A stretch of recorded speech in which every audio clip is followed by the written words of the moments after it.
عیون الحکایات کے اندر موجود ہے کہ حضرت سیدنا ابو الحسن فارسی علیہ رحمہ سے منقول ہے کہ آپ فرماتے ہیں حضرت سیدنا ذوالنون مصری علیہ رحمہ کے معتقدین میں سے ایک شخص کی عقل جاتی رہی اور وہ مجنون ہو کر گلی کوچوں میں اس طرح صدائیں لگاتا پھرتا، ہائے میرا دل، ہائے میرا دل کہاں ہے، میرا دل کون لے گیا، میرا دل کس کے پاس ہے، ہائے میرا دل۔ بچے اس کا مذاق اڑاتے تھے اور اسے پتھر مارتے تھے۔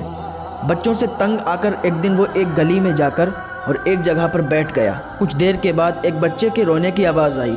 اس نے نظر اٹھا کر دیکھا تو ایک بچہ زار و قطار رو رہا تھا۔ اس کی والدہ نے کسی غلطی پر اسے مارا اور اس سے ناراض ہو کر اسے باہر نکال دیا اور دروازہ بند کر دیا۔ بچہ دروازے پر کھڑا زار و قطار رو رہا تھا اور وہ چھوٹا سا بچہ کبھی دروازے کے دائیں طرف جاتا تھا، کبھی دروازے کے بائیں طرف جاتا تھا اور زار و قطار روتا تھا اور اسے اندر جانے کا کوئی راستہ نظر نہیں آ رہا تھا۔ چھوٹا سا بچہ تھا، بچے کی سمجھ میں نہیں آ رہا تھا کہ وہ کیا کرے، کہاں جائے۔ آخرکار تھک ہار کے اپنے گھر کی دروازے پر گردن رکھ کے سو گیا۔ تھوڑی دیر کے بعد جب وہ اٹھا، جیسے ہی اٹھا تو ایک دم چونک گیا اور پھر زار و قطار رونے لگا اور بڑی آہ زاری کرتے ہوئے یوں التجا کرنے لگا، اے میری پیاری ماں، اگر تو ہی میرے لیے دروازہ بند کر دے گی تو پھر کون میرے لیے دروازہ کھولے گا؟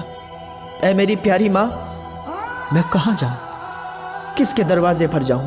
جب تو ہی مجھے ٹھکرا دے گی تو کون مجھے اپنے قریب کرے گا؟ جب تو ہی مجھ سے ناراض ہوگی تو کون مجھے پیار کرے گا؟ اے میری پیاری ماں، تو دروازہ کھول دے، میں کہاں جاؤں؟ اے میری پیاری ماں، میں کس کے در پہ جاؤں، کس کے دروازے پر جاؤں؟ اے میری پیاری ماں، مجھے اپنی آغوش رحمت میں لے لے۔ بچے کی آنکھوں میں سیل اشک رواں تھا اور بڑے ہی دردمندانہ انداز میں وہ آہذاری کر رہا تھا۔ اپنے جگر کے ٹکڑے کی یہ درد بھری آواز سن کر اس کی ماں کا دل بھر آیا۔ وہ دوڑتی ہوئی آئی اور اس نے دروازہ کھولا اور اپنے بچے کو اپنے آغوش میں لے لیا۔ دیکھا کہ اس کے آنکھیں آنسوؤں میں تربتر تھیں اور پیار سے چومنے لگی اور ممتا بھری آواز میں کہا، اے میرے لال، تو مجھے میری جان سے بھی زیادہ محبوب ہے، تو مجھے میری جان سے بھی زیادہ پیارا ہے، تو میرا لاڈلا بیٹا ہے، تو میرا پیارا ہے، تو میرا چاند ہے، تو میرا دل کا ٹکڑا ہے۔ تو نے ایسی غلطی کی کہ جس کی وجہ سے مجھے تجھ پر غصہ آیا اور تجھے سختی برتنی پڑی۔ میرے لال، اگر تو میری فرما برداری کرتا تو ہرگز میری طرف سے تجھے ناپسندیدہ بات نہ پہنچتی۔ وہ مجنون ماں بیٹے کی بات سن رہا تھا۔ جب اس نے ماں کی بیٹے پر شفقت دیکھی اسے وجد آ گیا۔ وہ کھڑا ہو گیا اور زور زور سے چیخنے لگا۔ لوگوں کا ہجوم اس کے قریب آ گیا، لوگ آ گئے اور اس کے ارد گرد کھڑے ہو گئے۔ لوگوں نے وجہ پوچھی تو اس نے کہا، مجھے میرا دل مل گیا، آج مجھے میرا دل مل گیا۔ جب اس نے حضرت ذوالنون مصری علیہ رحمہ کو دیکھا تو کہا، حضور، مجھے میرا کھویا ہوا دل مل گیا، اور ماں بیٹے والا پورا واقعہ سنایا۔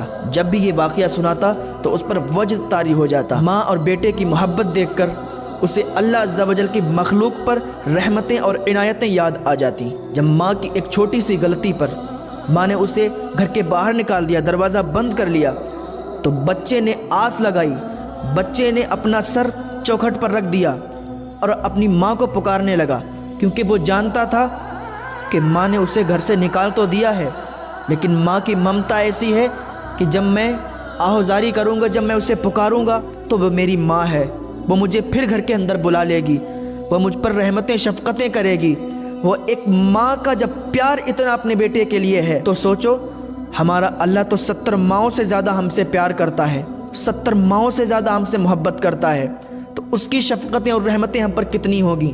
تو ابھی اگر ہم بھٹک چکے ہیں، ابھی اگر ہم اس کی راہ سے الگ ہو چکے ہیں، ابھی اگر ہم گناہوں میں ملبس ہیں، تو ابھی بھی ہمارے پاس ٹائم ہے، وقت ہے، مہلت ہے۔ آ جائیں اور اپنے اللہ کو منائیں، اپنے اللہ کو راضی کریں۔ اللہ کو راضی کریں گے، اللہ کی بارگاہ میں تائب ہو جائیں گے، وہ اللہ تو ایسے معاف فرما دے گا جیسے آپ نے کبھی گناہ ہی نہیں کیے ہیں۔ تو اللہ کی بارگاہ میں آئیں تو صحیح۔ جب ماں کی شفقت اپنے بیٹے کے لیے اتنی ہے تو وہ تو 70 ماؤں سے زیادہ پیار کرتا ہے۔ اگر ایک مرتبہ بندہ اللہ کی بارگاہ میں کہے یا اللہ، تو 70 مرتبہ وہ کہتا ہے یا عبدی، اے میرے بندے بتا تو کیا کام ہے۔ 70 مرتبہ اپنے بندے کو پکارتا ہے۔ تو کیوں نہ ہم اس رب کو راضی کرنے پہ لگ جائیں، کیوں نہ ہم اس رب کی رضا چاہیں؟ تو ابھی بھی ہمارے پاس ٹائم ہے، وقت آ جائے اللہ کی طرف، اللہ تو تمہیں ایسے معاف فرما دے گا جیسے تم نے کبھی کوئی گناہ نہیں کیے ہیں۔ اللہ رب العزت کی بارگاہ میں دعا ہے اللہ تعالی ہمیں نیک عمل کرنے کی توفیق عطا فرمائے، اللہ ہمیں گناہوں سے بچنے کی توفیق عطا فرمائے۔